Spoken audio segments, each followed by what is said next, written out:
नमस्कार. आज आपण बनवणार आहोत दुधी भोपळ्याची भाजी. तर त्यासाठी मी हा एक दुधी भोपळा घेतलेला आहे. हा दुधी भोपळा मी पाण्याने स्वच्छ धुवून घेतलेला आहे. आता आपण त्याच्यावरचं हे साल काढून घेऊया. या पद्धतीने आपण हे दुधी भोपळ्यावरचं पूर्ण साल काढून घ्यायचं.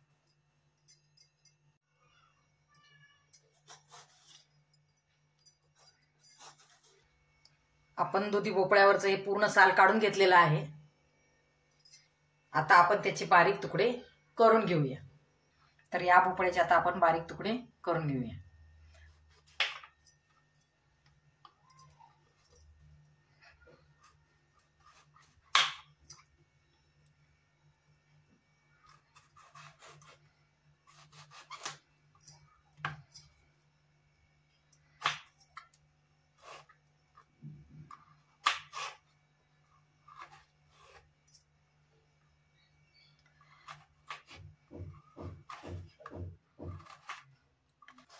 या पद्धतीने आपण पूर्ण भोपळ्याचे बारीक तुकडे करून घेणार आहोत. हा दुधी भोपळा आपण बारीक चिरून घेतलेला आहे. कोथिंबीर बारीक चिरून घेतलेली आहे आणि कढीपत्ता घेतलेला आहे मी. आणि ही हरभऱ्याची डाळ मी भिजवून घेतलेली आहे. हिला मी 1 तासापूर्वी पाण्यामध्ये भिजत ठेवली होती. गॅसवर मी कढई गरम करायला ठेवलेली आहे. आपली कढई बऱ्यापैकी गरम झालेली आहे. आता आपण त्याच्यामध्ये पळीच्या मापाने 1 पळी तेल टाकूया. आपलं तेल गरम झाले की त्याच्यामध्ये सगळ्यात पहिल्यांदा मोहरी, त्याच्यानंतर जिरे. मोहरी जिरे तडतडायला लागले की आपण त्याच्यामध्ये हे हिरवी मिरची, अद्रक, लसूण ची पेस्ट टाकणार आहोत. आता हे सगळं आपण व्यवस्थित असं हलवून घ्यायचं. हे व्यवस्थित हलवून घ्यायचंय. ते एवढ्यासाठीच हलवायचंय की ते करपणार नाही, याची काळजी घ्यायची. तुम्ही पाहू शकता हे थोडंसं लालसर व्हायला लागलेलं आहे. आता आपण त्याच्यामध्ये ह्या चमच्याच्या मापाने अर्धा चमचा हळद मिसळणार आहोत आणि हे पुन्हा व्यवस्थित हलवून घ्यायचं. आता याच्यानंतर आपण जो घेतलेला कढीपत्ता होता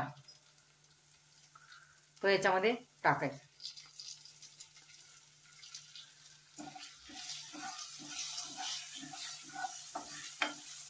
आणि नंतर आपण जी घेतली होती कोथिंबीर, त्यातली निम्मीच कोथिंबीर याच्यामध्ये मिसळायची. आणि आपल्या चवीनुसार त्याच्यामध्ये मीठ टाकायचे. आता आपण याच्यामध्ये आपण जी भिजवून घेतलेली डाळ होती हरभऱ्याची ती मिसळणार आहोत. ती पहिल्यांदा टाकायची कढईमध्ये, व्यवस्थित हलवून घ्यायची. सगळ्यात पहिल्यांदा आपण याच्यामध्ये डाळ मिसळलेली आहे आणि ती व्यवस्थित हलवून घेतलेली आहे. त्याच्यानंतर ह्याच्यामध्ये आपण जो हा भोपळा कापून घेतला होता तो आपण मिसळणार आहोत.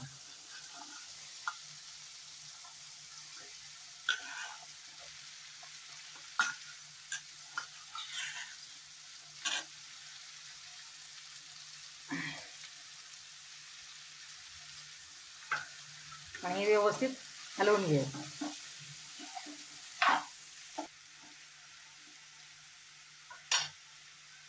आता आपण याच्यामध्ये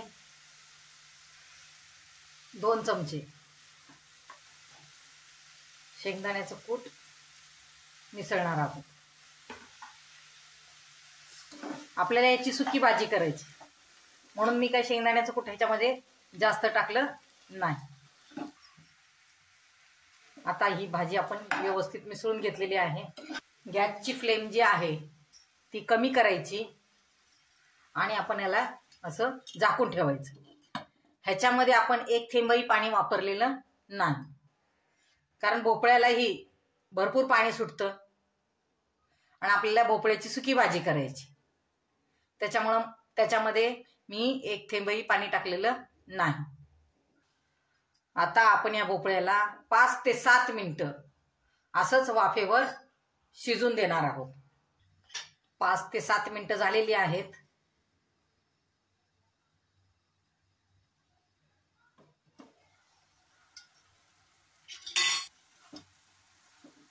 त्या भाजीला मनानेच पाणी सुटतं. तिला व्यवस्थित हलवून घ्यायची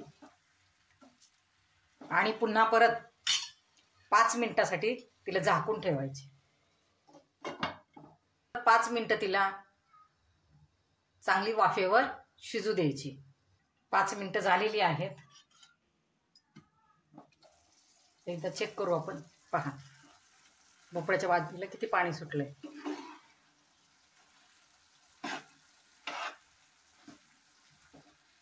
पुन्हा परत एकदा तिला व्यवस्थित सर्व बाजूने हलवायची. आता आपण भाजी शिजली का पाहू. बऱ्यापैकी आपली भाजी शिजलेली आहे. ह्यात जी हरभऱ्याची डाळ टाकलेली आहे ती भिजवलेली असल्यामुळं ती वाफेवर पटकन शिजते. तर ती पहा तुम्ही, ती शिजलेली आहे. आता आपली भोपळ्याची भाजी तयार झालेली आहे. भोपळ्यामध्येही बरेच औषधी गुणधर्म असतात. ज्यांना बीपीचा प्रॉब्लेम आहे किंवा ज्यांचं वजन वाढलंय त्यांना भोपळा खायला सांगतात. आता आपण गॅस बंद करू. आपण जी थोडी कोथिंबीर शिल्लक ठेवली होती ते आपण ह्याच्यावर भाजीवर अशी सर्व करायची. मी सांगितलेल्या पद्धतीने आपणही ही भोपळ्याची भाजी करून पहा. आपल्या घरातील सर्वांना ती नक्कीच आवडेल. अशाच माझ्या नवनवीन रेसिपी पाहण्यासाठी आपण माझ्या चॅनलला लाईक, शेअर आणि सबस्क्राईब करायला विसरू नका. धन्यवाद. या तर मग भोपळ्याच्या भाजीचा आस्वाद घ्यायला.